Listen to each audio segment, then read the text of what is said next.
Robert Parry of Consortiumnews joins us to discuss his article, Bush-41's October Surprise Denials. The article describes the means by which the rich and powerful seem to repeatedly escape justice within the context of the October Surprise case of 1980. Mr. Parry, you're quite a wealth of information on this topic, so could you please give us a little background about the October Surprise as far as what happened and what were the larger implications? Sure. The October Surprise issue is a question of historical importance. The issue is whether or not the Republicans in 1980, at a crucial time in American history, sabotaged President Jimmy Carter's efforts to get 52 Americans who were being held hostage in Iran freed until after the presidential election. The election itself was considered to be likely to be very close. The polls were showing a tight race going toward the end of the election cycle in October of 1980.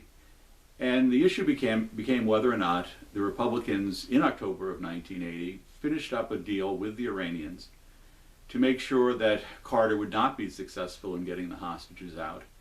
The hostages were then released on January 20th, 1981, just after President Reagan was inaugurated. There wasn't much question about all of that at the time. There were some rumors in Washington about what may have happened, but it remained fairly quiet until 1986, when there was a disclosure about the Reagan administration secretly selling arms to Iran, the issue becoming known as the Iran-Contra scandal. And at first, of course, the Reagan people denied that they had done such a thing, but then they were sort of forced to admit it. As we then investigated that further, it became clear that the arms sales to Iran did not begin in 1985, as the official story went, but that they had actually begun much earlier, back around 1981, shortly after the Reagan-Bush administration took power. We learned, for instance, that Assistant Secretary of State for the Middle East, Nicholas Beliotis, had looked into a crash of a plane that was carrying weapons to Iran from Israel, and he discovered in his investigation that the beginnings of that operation went back to the 1980 campaign, when some Republicans made contacts with Iranians who were involved, and with Israelis too. So you had this issue that we got further and further into as this question of this historical importance was left out there. The denials, though, from people like then Vice President Bush were that, of course, nothing happened. And as the investigation went forward, after he became president, as president, he continued fiercely denying that anything had happened. But we kept developing more and more evidence that indeed something had happened. We had witnesses, not only what Beliotis had discovered, but we had witnesses from Iran, including the former president, the former defense minister, the former foreign minister, who all described elements of this operation. We had Israeli intelligence officer. We had an Iranian who had been recruited by the CIA, talking about his role in this, as we had about 24 sources ultimately describing parts of this operation, but it went up against the flat denials coming from then President Bush, and there was, of course, a rallying around him by not just the Republicans, but by much of the mainstream media at that time. There was a desire not to go further into this in 1991, 1992. And although there was an investigation, it was half-hearted, and it turned out that he relied heavily on the Bush White House to develop the evidence that the investigation needed. And we now know, based on documents that have been released by the Bush Library in Texas, that not surprisingly, I guess, the Bush White House was not very eager to turn over these records or provide witnesses that might incriminate the president, who in 1992 was seeking re-election. So this mystery became one that was essentially shoved aside, but it remains something very important for the American people to know, because we had a major change in how the U.S. government functioned from the Carter administration to the Reagan administration on a whole variety of issues. So the point is there a way to ultimately get to the truth here? You explained in the article how the people in charge of investigating this basically counted on President Bush, and you just touched on it again, to bring all that evidence together and then give it to Congress. Why was the official investigation so negligent? Well, it was headed by a congressman, Congressman Lee Hamilton, who had a reputation. He was a Democrat, a moderate or conservative Democrat, and he had a reputation for being very bipartisan, which he considered very important to him. And so he didn't want to go against the Republicans too hard. The Republicans were determined to shut down this investigation. They also were quite angry that the Iran-Contra investigation, which dealt with the later phases of these arms sales to Iran, was still continuing under Special Prosecutor Lawrence Walsh. So there was great fear among the Republicans that this would sink the Bush presidency and also damage the legacy of Ronald Reagan. So they put up a fierce resistance to it. They were helped by members of the mainstream press.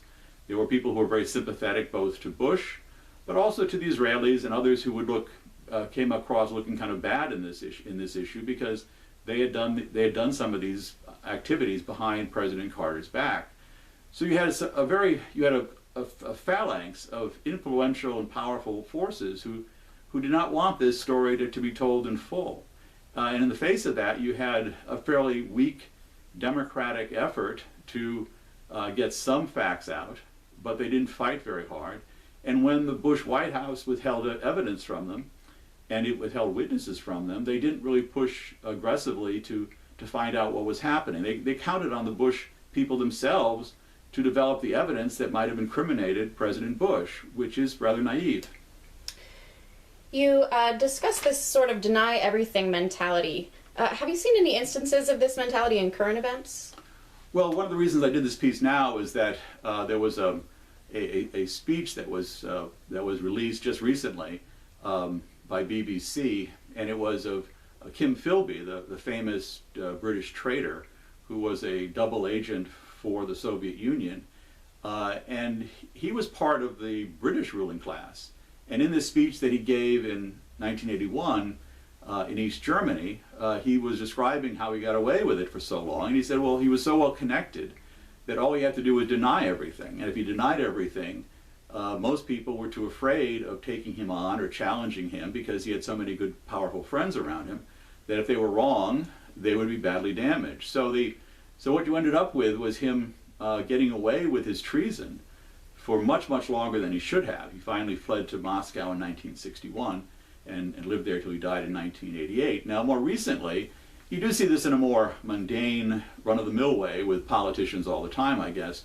When, for instance, Donald Trump might say something, have said something years ago, and people bring it up to him. He denies having said it, and then he's proven that he did say it. But that's a rather garden variety approach toward by politicians trying to cover embarrassing aspects of their past or things they regret saying or forgot saying.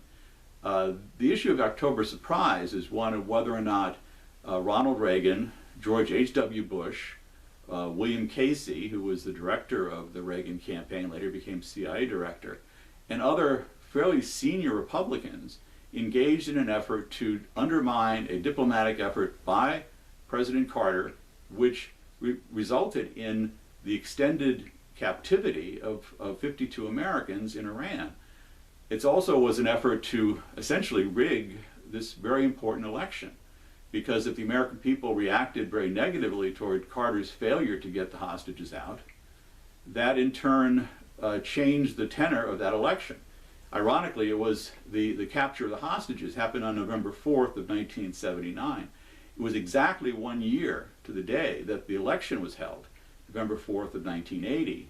So there were a lot of anniversary-style news items about this great scandal or this great humiliation of the United States, and the fact that Carter had failed to get the hostages out was held against him by many Americans who felt that Ronald Reagan would be the tough guy who could do it.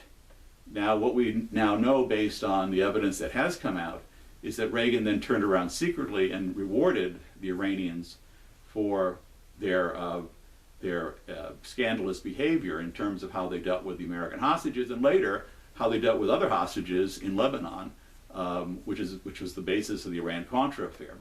So you have this very important historical moment where the American people had been largely given a very sanitized and inaccurate version of what happened.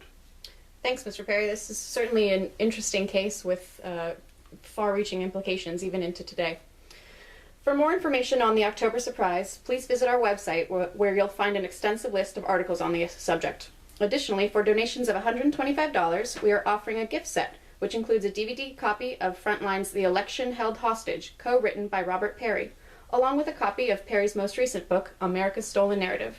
Please visit Consortiumnews.com for more information and to make a contribution.